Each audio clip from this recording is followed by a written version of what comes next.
વિદ્યાર્થી મિત્રો, આપણે ધોરણ 10ના ગણિતમાં અંતર અને ઊંચાઈનો પાઠ ભણીએ છીએ. અંતર ને ઊંચાઈમાં ટાઈપ નંબર 2 સાબિતી આપણે જોતા છે. સાબિતી બુક્સમાં નથી આપી, પણ આપણે દાખલા એક્સ્ટ્રા બહારના ગણીએ છીએ. આ ત્રીજો એક્ઝામ્પલ છે જે બોર્ડમાં 2-3 વાર આવ્યો છે. હું સ્ટાર્ટ કરીશ, સમજો. ભીત પાસે એક નિસરણી જમીન સાથે આલ્ફાનો ખૂણો બનાવે તે રીતે મૂકેલી છે. સમજો બરાબર. ચાલો, સપોઝ આ જમીન છે, રાઈટ, અને આ ભીત છે, આ ભીત છે. હવે એની પાસે એક નિસરણી મૂકેલી છે. એટલે હું એક કામ કરું, આ નિસરણી છે, ચાલ આ નિસરણી ભીત પાસે મૂકેલી છે. આ નિસરણી, આ નિસરણી છે. હું નંબર આપો. સપોઝ આ A, આ B અને આ C, એટલે રેખાખંડ AC નિસરણી છે. આ નિસરણી જમીન સાથે આલ્ફાનો ખૂણો, આ જમીન એટલે આ ખૂણો આલ્ફા છે. હવે સમજો, તેના તળિયાનો ભાગ કોનો? નિસરણીનો. જરાક સમજી લેજો. હવે આ સપોઝ આ આપણી નિસરણી છે. તળિયું એટલે આ C બિંદુ. એને એ મીટર દૂર લઈ જતા, એટલે તમે અહીંથી આમ ખસેડો આમ. હવે તમે નેચરલી તમને ખબર છે, આ નિસરણીને આમ ખસેડીએ એટલે આ ભાગ દૂર જાય, પણ ઉપલો ભાગ નીચે આવે. ઉપલો નીચે આવશે એટલે આ રીતે તમે જો આમ મૂકશો તો આ રીતે આવશે. એટલે આ ભાગ નીચે આવે ને આ ભાગ દૂર જશે. તો એ મીટર દૂર લઈ જતા તેનો ઉપલે છેડો B જેટલો નીચે ઉતરે છે. ચાલો હું એક કામ કરું, એને આપણે લઈ ગયા આ રીતે. ચાલો સપોઝ આ રીતે લઈ ગયા, દૂર લઈ ગયા. ચાલો હવે નિસરણી ખરેખર આ બનવાનું, આ નિસરણી બની ગઈ.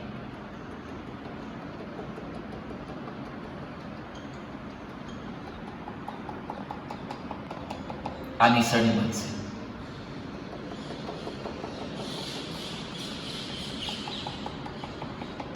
હવે હું આ બિંદુ D આપું અને આ બિંદુ ધારો કે E આપું, તો આપણે અમને લઈ ગયા દૂર A મીટર, એટલે આ ડિસ્ટન્સ A મીટર આપણે નિસરણી દૂર ખસેડી, આ A મીટર.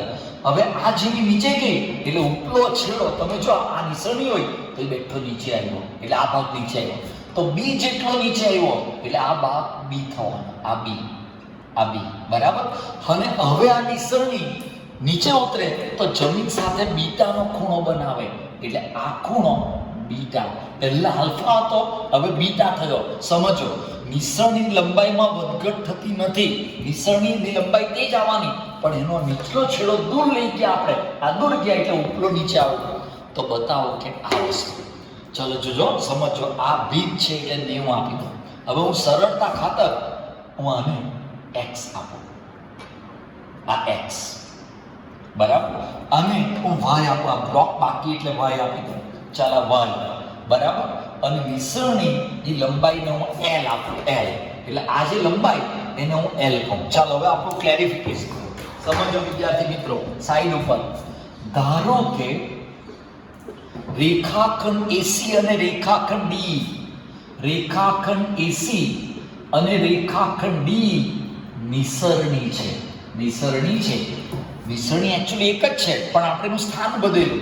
માટે નિસરણીની લંબાઈ, ચાલો નિસરણીની લંબાઈ AC બરાબર D બરાબર L મીટર. આપણે L ધાર્યું, આ લંબાઈ L છે. ચાલો વાંચો આગળ. બોલો CD બરાબર A. ચાલો CD બરાબર A અને AE, ચાલો આ AE બરાબર B, બરાબર B. ચાલો B બરાબર X, BE બરાબર X અને BC બરાબર Y. ચાલો BC બરાબર Y મીટર. X કોણ, Y કોણ આપણે મૂક્યું. વિદ્યાર્થી મિત્રો સમજો. હવે આ દાખલો પહેલો આવ્યો, એમાં sin ને cos આવ્યો. દાખલા જેટલા ગણ્યામાં 10 ગણ્યા આપણે, આમાં જરા બદલાય. ચાલો ત્રિકોણ, પહેલો ત્રિકોણ લઉં છું ABC. ચાલો ત્રિકોણ ABC. ચાલો ત્રિકોણ ABC માં માપ કોણ B બરાબર 90. વિદ્યાર્થી મિત્રો સમજો, ABC એટલે કોણ? તો જરા બતાવું તમને. ABC એટલે આ ત્રિકોણ, તો તમને આઈડિયા આવશે. આ ત્રિકોણ ABC. ચાલો જરા આખો ત્રિકોણ કલ્પના કરો. ત્રિકોણ ABC માં માપ કોણ B બરાબર 90. ચાલો હવે હું એક કામ કરીશ. આ દાખલાની અંદર સાઈન ને કોસ દેખાય છે એટલે હું સીધો સાઈન આલ્ફા લઈ સાઈન સી. ચાલો સાઈન સી એટલે ખૂણા સી ની સાઈન બરાબર કોઈ પણ ખૂણાની સાઈન બરાબર સામેની બાજુ અપોન કર્ણ. એટલે આપણું સૂત્ર છે સામેની બાજુ અને અપોન કર્ણ. એટલે કે સાઈન આલ્ફા બરાબર સી ખૂણો આલ્ફા ચારે આવે બરાબર સામેની બાજુ એટલે બોલો એબી થશે એબી. આ એબી અને કર્ણ ચાલો કર્ણ એટલે બોલો કોણ આવવાનો એસી. આ કર્ણ એસી એબી અપોન એસી માટે સાઈન આલ્ફા બરાબર એબી. ચાલો એબી જોઈ લો એક્સ વત્તા બી એટલે એક્સ વત્તા બી. આ એક્સ વત્તા બી અને અપોન એલ. ચાલો સાઈન આલ્ફા મને મળી. ચાલો સીધું સાઈન આલ્ફા રવાઈ દો એને ક્રોસ થી કરતા નંબર એ. હવે મને cos આલ્ફા મળશે. પાછું લખીશ એ જ પ્રમાણે cos સી. ચાલો ત્રિકોણ તે આ ત્રિકોણ હવે એનો cos સી બરાબર પાસેની બાજુ અપોન કર્ણ. તો પાસેની બાજુ બીસી લખીશ પાસેની બાજુ અને અપોન કર્ણ એટલે કે cos આલ્ફા બરાબર પાસેની બાજુ બીસી. ચાલો બીસી અને અપોન એસી એટલે કે માટે cos આલ્ફા બરાબર બીસી વાય અપોન એલ. અને આ સીધો બ્લોક અને નંબર 2 આપી. તમે જોઈ લો મેં આ ત્રિકોણ લીધો તો એનો સાઈન આલ્ફા ને cos આલ્ફા મને મળી ગયો. હવે હું બીજો ત્રિકોણ લઉં છું. ચાલ બીજો ત્રિકોણ છે તો કયો ત્રિકોણ તે બીજો ત્રિકોણ આ વાળો. આ ત્રિકોણ પેલા બીટા વાળો. હવે તમે ચેક કરજો હું બતાવું છું. આખો ભૂરો ત્રિકોણ જોજો બરાબર અને આ રીતે આપશે આ ત્રિકોણ. ચાલો ત્રિકોણ EBD ત્રિકોણ EBD. ચાલો ત્રિકોણ EBD માં કોણ B બરાબર 90. ચાલ B બરાબર 90. હવે આમાં સેમ જ cos D એટલે પહેલા હું લઈ sin. ચાલો sin D પહેલો sin. ચાલો આમાં કોઈ જગ્યાએ tan નથી sin ને cos છે તો sin D ખૂણા D ની sin બરાબર સામેની બાજુ B અને અપોન કર્ણ D એટલે B અપોન D. ચાલો બરાબર BE અને અપોન DE. ચાલો માટે sin બીટા બરાબર B. ચાલો BE બરાબર x. આ x અને અપોન L આવશે. આ સીધું બ્લોક અને નંબર 3 આપી દો. એ જ પ્રમાણે સીધું cos. ચાલો cos D એટલે એનો જ cos આનો જ cos પાસેની બાજુ અપોન કર્ણ પાસેની BD. ચાલો બરાબર આ BD અને અપોન DE. ચાલો માટે cos beta is equal two BD. ચાલો BD બરાબર y વત્તા a. ચાલો y વત્તા a અને અપોન l. આ તમારો cos બીટા આવશે. બોલો નંબર 2. વિદ્યાર્થી મિત્રો જોઈ લો તમને ઓલરેડી સમજો આ પહેલો ત્રિકોણ જે રેડ છે ABC એનો sin ને cos લાવ્યા આલ્ફા. બીજો બ્લુ ત્રિકોણ EBD એનો બી લાવ્યા sin ને cos લાવ્યા. ચાલો હવે મારે આ બતાવવાનું છે એની અંદર હું કામ કરું. હવે ચાલો હવે સીધું cos beta minus cos alpha એ આપણે ગણી કાઢી પછી લો અંશ. ચાલો cos beta minus cos alpha એટલે y વત્તા a અપોન l અને માઈનસ cos આલ્ફા બરાબર y અપોન l.